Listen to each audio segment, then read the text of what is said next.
Welcome back to another edition of the Abrams Boxing Show. I'm Marc Abrams, and this week we have a packed show, a lot of results, some fight previews. I'm not really going to get too much in the fight previews. We're going to do that later in the week for our second show of the week. Joining me later in the show will be Dewey Cooper, who's the trainer of Francis Nagannou, who takes on Anthony Joshua on March the 8th in Riyadh, Saudi Arabia.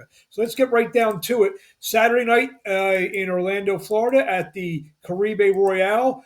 Edgar Berlanga remained undefeated, went to 22-0. He notched his 17th knockout as he stopped Paddy McCrory of Ireland, who was 18-0 at the time, now 18-1.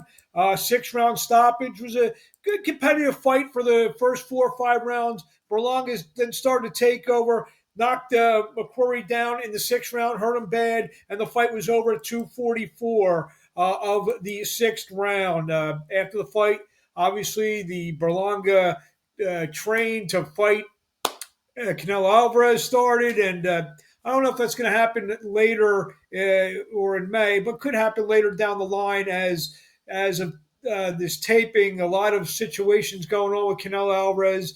Looks like he could be leaving Premier Boxing Champions, could be fighting Jaime Munguia in May in Las Vegas, could be Berlanga's making a last-ditch effort to get that fight, so we'll see how that works out. Saturday morning in the United States, early Saturday morning, Takuma Inoue went to 19-1, notched his 5th knockout as he successfully retained his bantamweight championship, his WBA bantamweight championship, with a one-punch knockout in over German on Cajas. And Cajas, the former world champion, is now 34-4-2. He's the former 115-pound world champion. So Takuma Inoue now looking a little bit like his brother Naoya with the knockout prowess.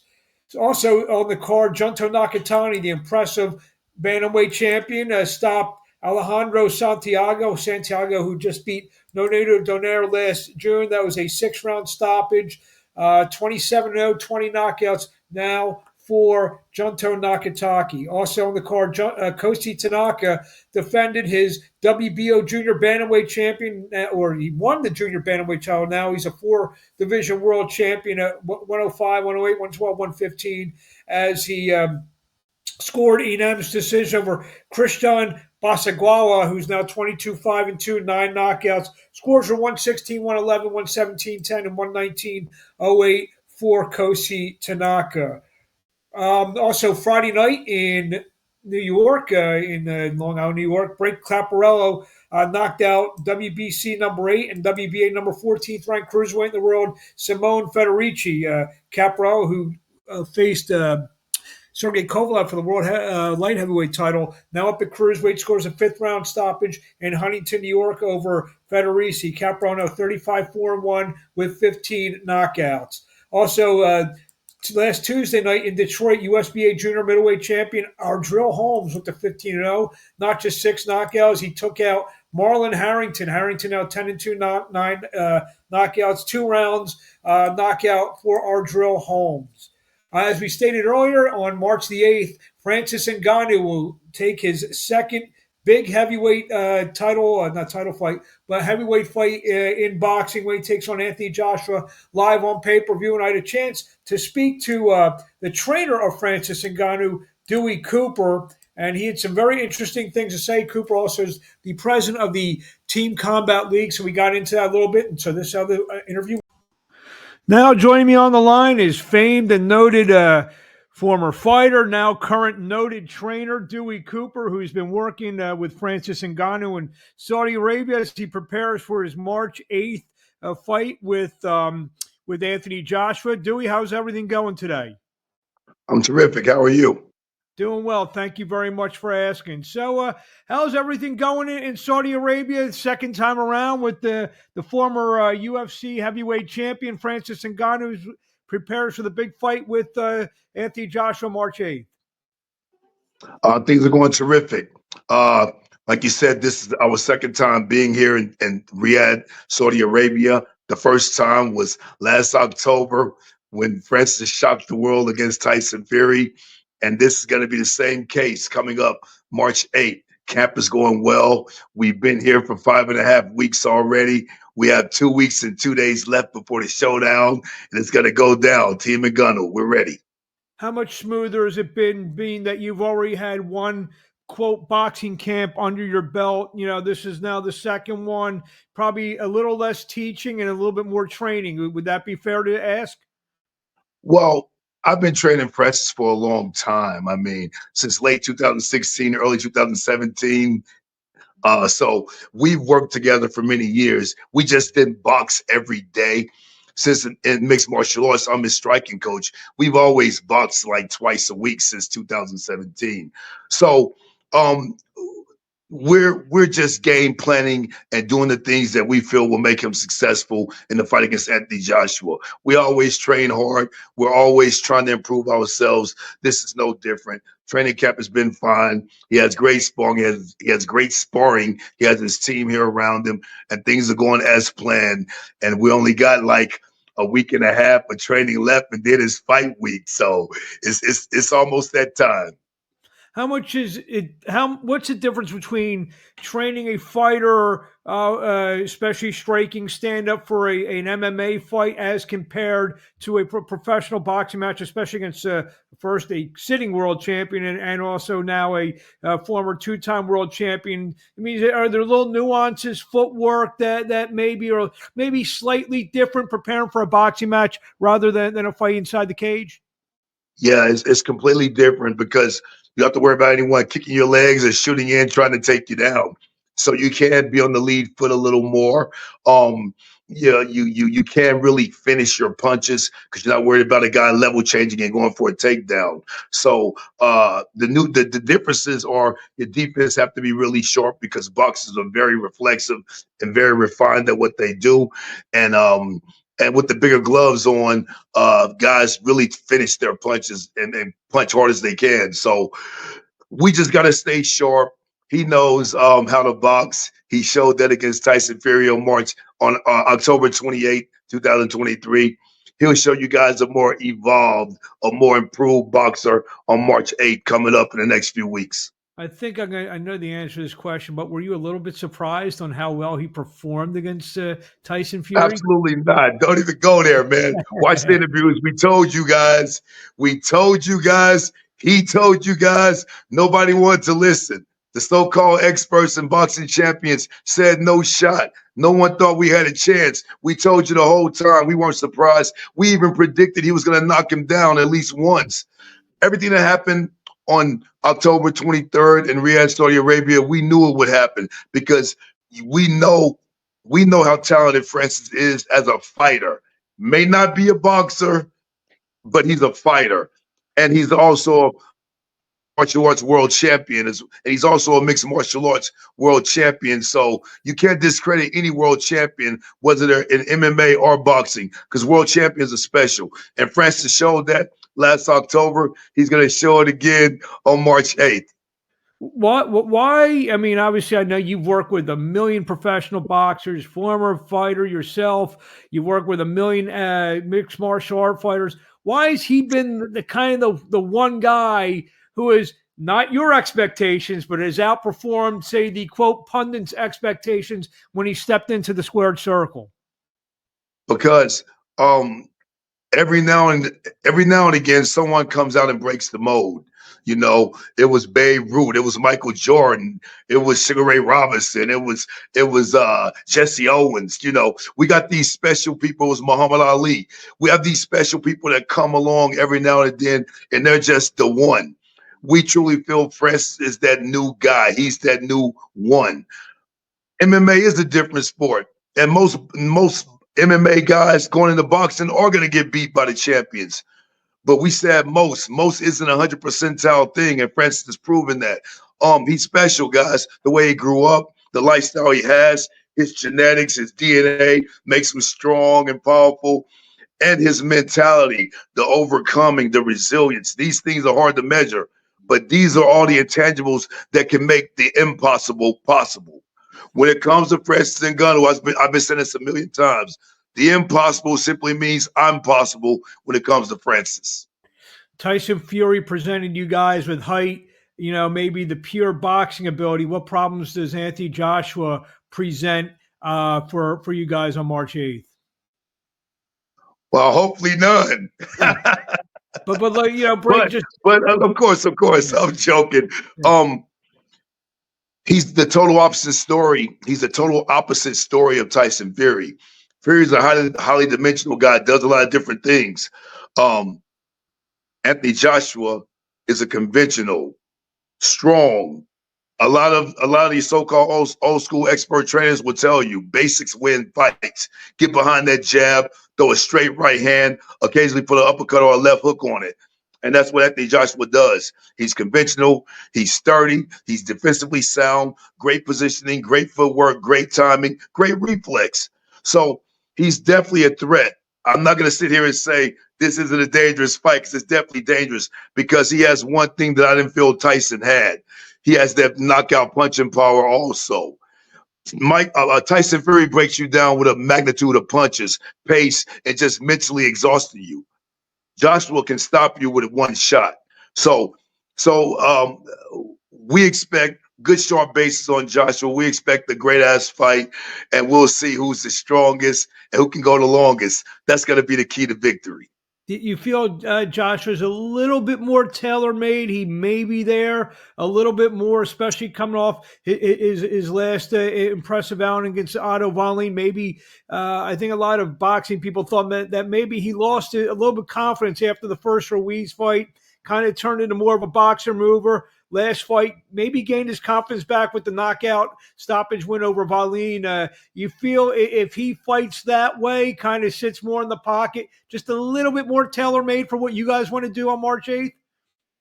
Theoretically, yes. Theoretically, yes, because when you sit in that pocket, you can be touched also. But either way, man, we fought the most complex guy at heavyweight besides Alexander Usyk. Tyson Fury is swaggy. He's long. He can move his feet. He has great head movement. He's a good counterpuncher.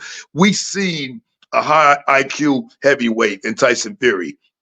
So if Joshua, which I think he will, come front-footed and really want to place his feet and land power shots, he will be there to be hit also. And I can tell you right now, I'm tremendously confident that if a guy is there to be hit, he won't be successful against Francis Nagannou.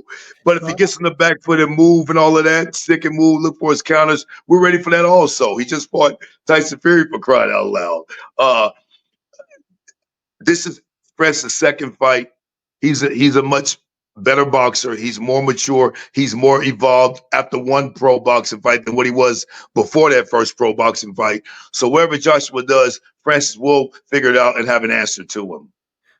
I'm going to switch gears for a second. I usually ask predictions, but I think I know what your prediction will be for March 8th. I want to switch gears for a minute. Under your nameplate, you have a Team Combat League president. It's a venture that you're now involved with. Talk about the Team Combat League. I know it's a team-style tournament-like event that's going to stretch out over weeks and months, and you're the president.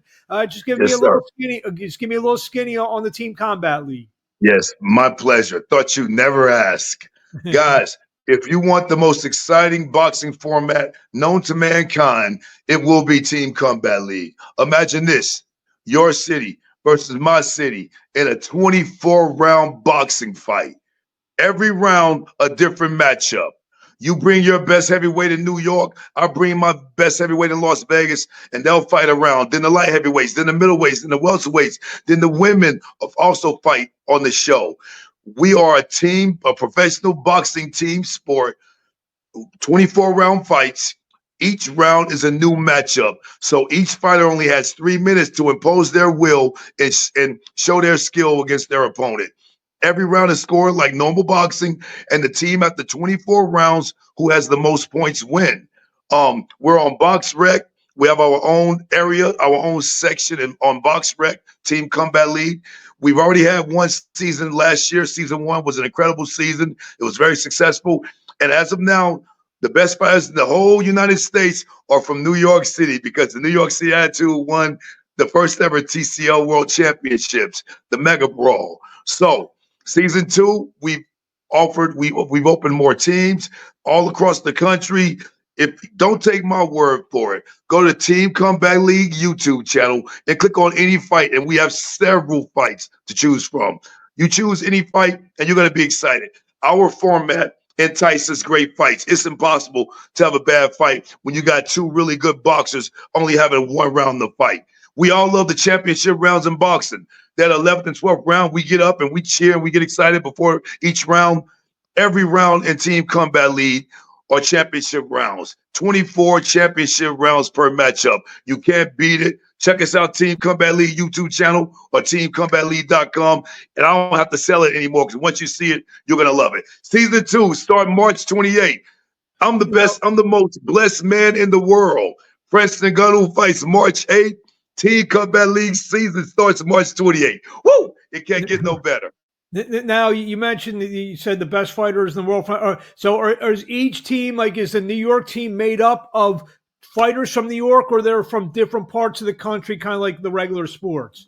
Well, we're just like the NFL or the NBA. Yeah. Each team has some local talent, but it's just like the draft. You know, you may have went to college in USC, but you play for the New York Giants. So as a mix, each team has some local talent and then has some international talent and other talent from around the nation.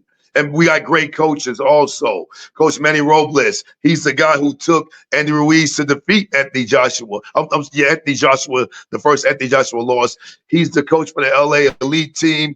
We have Sam Arnold and Mustafa coaching the Atlanta team. They're a really good team. So many great coaches, man. It's going to be a crazy season. Jeff Mayweather and David Hayes are the coaches for the Las Vegas Hustle, and DC Destroyers have Barry Hunter, and you know it's just going to be a great season, guys. Don't take my word for it. Tune in, Team Combat League. You'll see.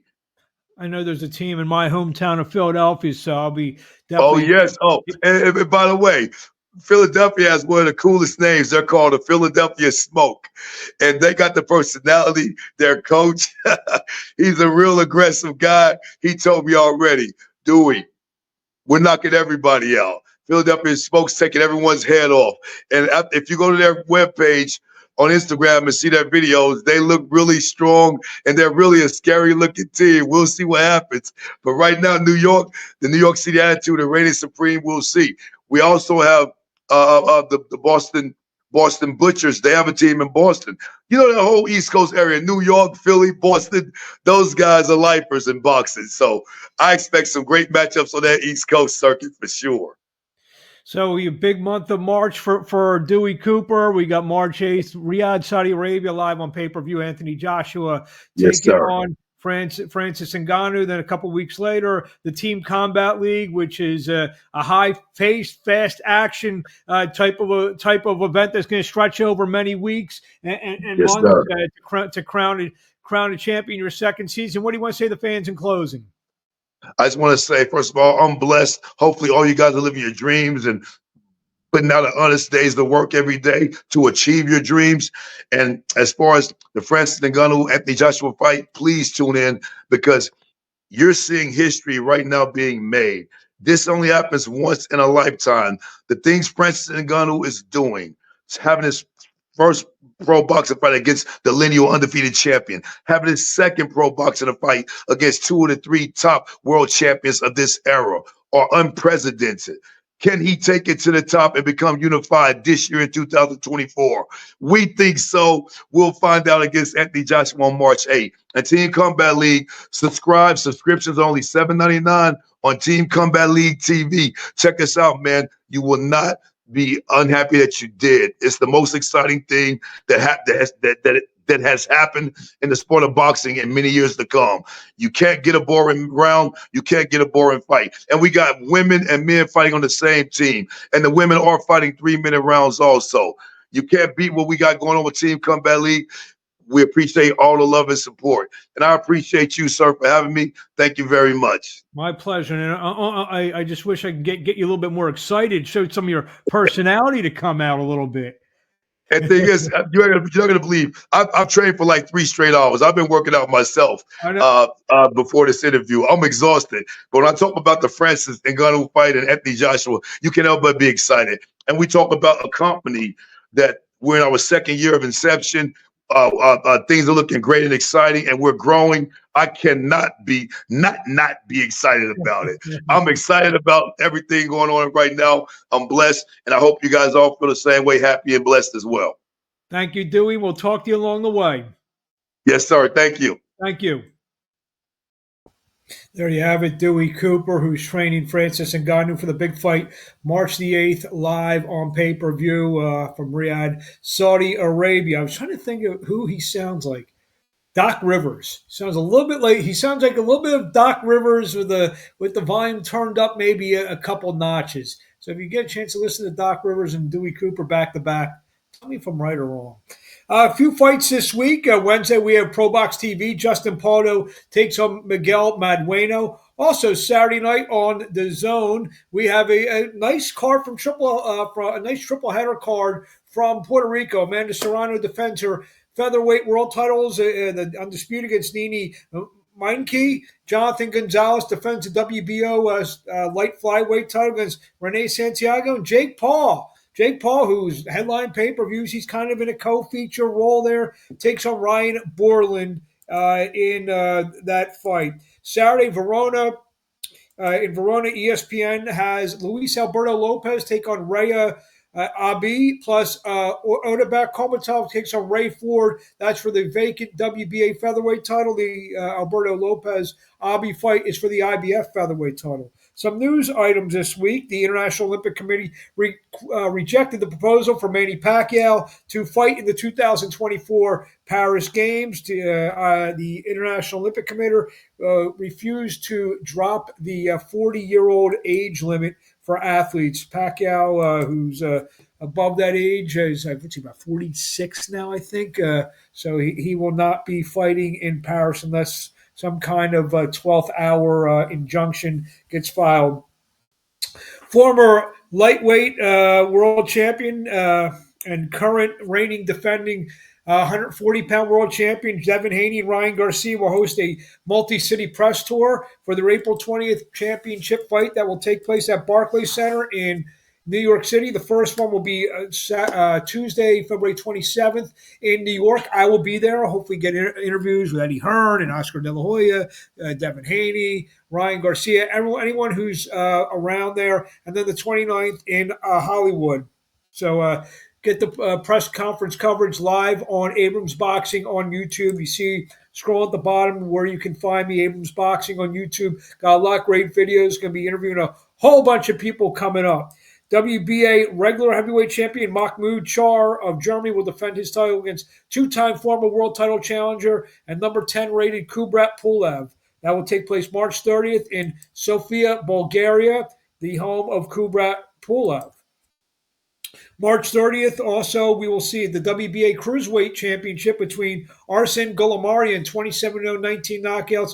He will make a defense of his title against Gilberto Zurdo Ramirez. That will be live at the YouTube Theater in Hollywood, California. That will be live on The Zone. The WBC approved a fight between WBC interim super middleweight champion David Benavidez, 28-0, and Alexander Gvozdyk, 20-1, 16 knockouts for the vacant IBF interim light heavyweight championship.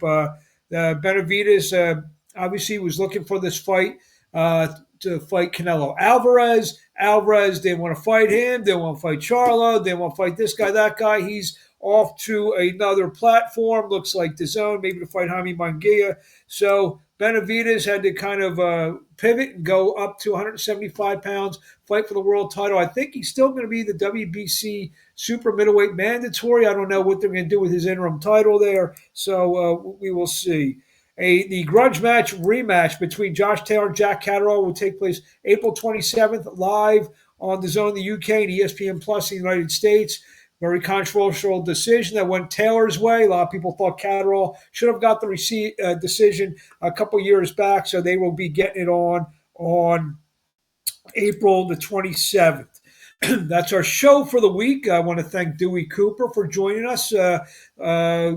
Later this week, we're going to do some previews of those featherweight title fights, get a couple more guests on, maybe recap the press conferences involving Ryan Garcia and Devin Haney. So thank you for everyone for joining us this week. We'll talk to you later in the week and probably again on Sunday as we'll do the quick fight recaps from Saturday night. I have a previous engagement on Saturday night, so I need time to watch them late night on Saturday when I get back, and we will go over all the fights. And you see where to find me, 15rounds.com, Abrams Sports Inc. on X, IG, and TikTok, Mark Abrams Boxing, and Abrams Boxing on YouTube. I'd like to thank everyone for joining us this week, and we'll talk to you next week.